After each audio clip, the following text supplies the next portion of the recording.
Cette histoire incroyable débuta lorsqu'un membre de Reddit révéla en ligne une trouvaille des plus insolites. Après avoir montré une pierre dorée aux reflets luminescents qu'il imaginait renfermer de l'uranium, la toile entière s'enflamma aussitôt. Mais un retour en arrière s'impose, car il éclaire toute cette histoire. Garrett Tennis, un jeune homme de 25 ans originaire du New Hampshire, expliqua que tout avait débuté près de 3 décennies plus tôt, lorsque son père visita la mine de Ruggles. Il y avait découvert une pierre saisissante, dont l'éclat rappelait une enseigne au néon lorsqu'il l'exposait à une lampe UV. Convaincu de tenir là quelque chose d'exceptionnel, il l'avait emporté et dissimulé sous l'abri de jardin familial. Avance rapide jusqu'à notre époque, lorsque Garrett et son père décidèrent de retourner chez son grand-père afin de vérifier si la pierre lumineuse y reposait encore. Elle s'y trouvait bel et bien. Garrett la rapporta donc chez lui, impatient de l'examiner. Il s'équipa d'un compteur Geiger, l'instrument permettant de mesurer la radioactivité environnante, et fit alors une découverte stupéfiante. L'appareil affichait près de 3000 coups par minute, un niveau largement supérieur aux valeurs habituelles. Pour mieux saisir l'ampleur de cette mesure, il faut rappeler qu'un relevé d'environ 100 CPM constitue déjà un seuil d'alerte. Ainsi, lorsque Garrett observa les 3000 CPM, il saisit immédiatement la gravité de la situation.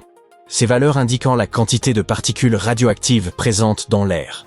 Bien que notre organisme tolère des doses modestes, une exposition prolongée peut accroître de façon notable les risques de pathologies sévères.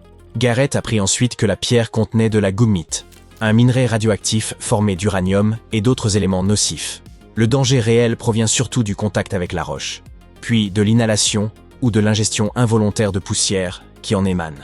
Conscient de ces menaces, il a depuis fait preuve de la plus grande vigilance, afin de protéger sa famille et lui-même contre cette inquiétante lueur.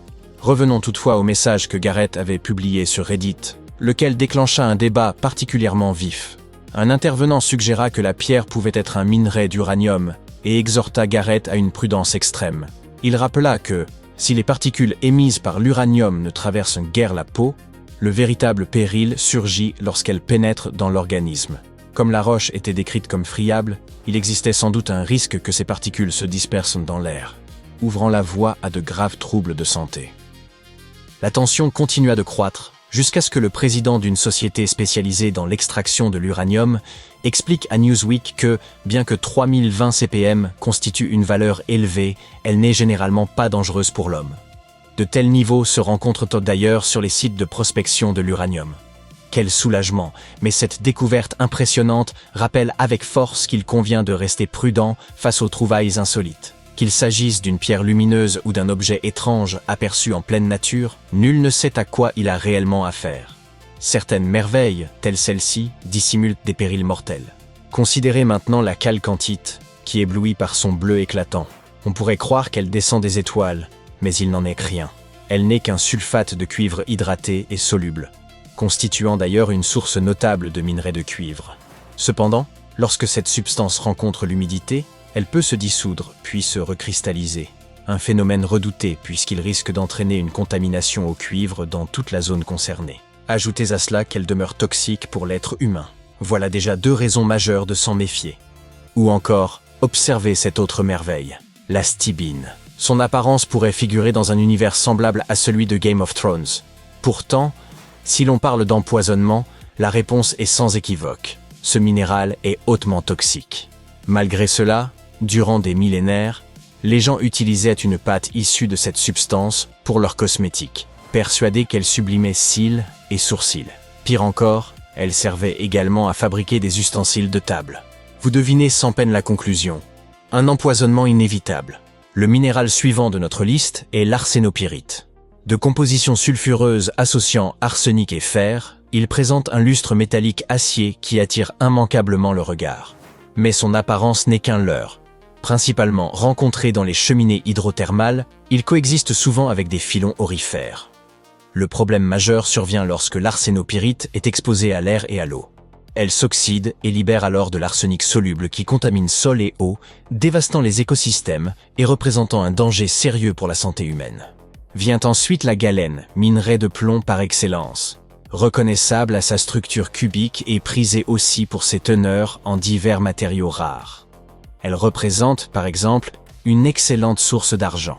Tant que la galène reste intacte, sa manipulation ne pose pas de difficulté, mais la dissociation en poussière de plomb change la donne. Ces particules, si elles sont inhalées ou ingérées, provoquent un grave empoisonnement grave. L'empoisonnement au plomb est une pathologie sérieuse aux conséquences durables. Abordons à présent l'hutchinsonite, véritable cocktail toxique renfermant arsenic, thallium et plomb. Le thallium, soit dit en passant, est insipide, tout comme mes blagues, tout en étant hautement létal. Il fut autrefois employé dans des raticides et insecticides. La combinaison de ces éléments confère à l'hutchinsonite un potentiel de nocivité extrême. Toute exposition doit être évitée, car elle peut entraîner des effets graves, voire mortels. Regardez cette pierre, elle est splendide. Pourtant, ne vous laissez pas séduire par sa teinte orange et jaune, car l'or piment, tel est son nom, est réellement dangereux. Ce sulfure d'arsenic se forme dans les évents hydrothermaux et les sources chaudes. Étonnamment, on l'utilisait autrefois à des fins médicinales dans la Chine ancienne. Et certains alchimistes cherchaient même à la transmuter pour obtenir de l'or. Sans surprise, cela ne fonctionnait pas et menait souvent à une intoxication à l'arsenic. Lorsqu'il entre en contact avec l'oxygène, l'or piment libère ce dangereux poison. Ainsi, si vous en apercevez un fragment, prenez garde avant de vous en approcher. Il est temps d'évoquer la torbernite. Ce phosphate de cuivre hydraté, d'un vert profond, se rencontre dans les granites saturés d'uranium. Et il est, de fait, radioactif. Non seulement ce minéral dégage naturellement du radon, gaz responsable de graves affections pulmonaires, mais rester trop longtemps à proximité revient à compromettre sérieusement votre santé. L'exposition au radon comme à l'uranium n'est pas une ligne que vous souhaiteriez ajouter à votre CV, et voici le grand final, le cinabre, un minéral d'une toxicité redoutable. Ce sulfure de mercure rouge vermillon constitue la principale source de mercure. Autrefois, il servait aussi bien au commerce qu'aux cosmétiques ou aux arts. Son nom dérive du persan et signifie « sang de dragon ». Si ce n'est pas du métal, je ne sais pas ce qu'il est. On l'extrayait des roches volcaniques avant de le chauffer pour en libérer le mercure, et bien souvent, on s'exposait ainsi à de graves intoxications mercurielles. Le cinabre présente des teintes allant de l'orange rougeâtre au rouge pourpre profond. Lorsqu'il est transformé en pigment, on le nomme vermillon.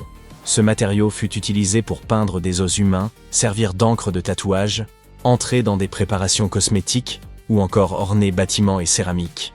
Au Moyen-Âge, il devint même une encre prisée. Dans plusieurs cultures, on l'appliquait comme fard, sans soupçonner le danger. Les artistes de la Renaissance l'apprécièrent également. Botticelli en fit usage dans diverses œuvres, dont la Nativité mystique, tandis que Rembrandt l'employa notamment pour la robe d'une femme dans le Festin de Balthazar. Il va de soi que l'usage du cinabre s'accompagne de risques, car ce minéral libère des vapeurs de mercure lorsqu'il est chauffé. Sous forme de peinture à l'huile, il demeure moins dangereux qu'au sein de médiums aqueux, tels que la tempéra à l'œuf. En revanche, il faut absolument l'éviter sous forme sèche, y compris en pastel, même avec une protection respiratoire et cutanée adéquate. Les résidus de ce pigment constituent en effet une menace sérieuse pour la santé comme pour l'environnement. Et voici maintenant un fait qui n'a rien de réjouissant. Connaissez-vous l'artex, ce revêtement texturé jadis appliqué sur les murs et plafonds? Eh bien, il contenait de l'amiante. Entre les années 1950 et les années 1980, cette matière granuleuse pouvait intégrer jusqu'à 3% d'amiante. Le danger surgit lorsqu'elle se dégrade, car ces fibres minuscules peuvent pénétrer les poumons et provoquer d'importantes pathologies. La plupart des fabricants ont cessé d'y recourir au début des années 1980, mais si votre habitation date d'avant 1999, il se peut qu'elle en renferme encore. Il ne faut donc ni percer ni poncer ce revêtement sans l'avoir fait analyser. On ne plaisante pas avec l'amiante. C'est un prédateur lent qui attend parfois des décennies avant de révéler ses ravages.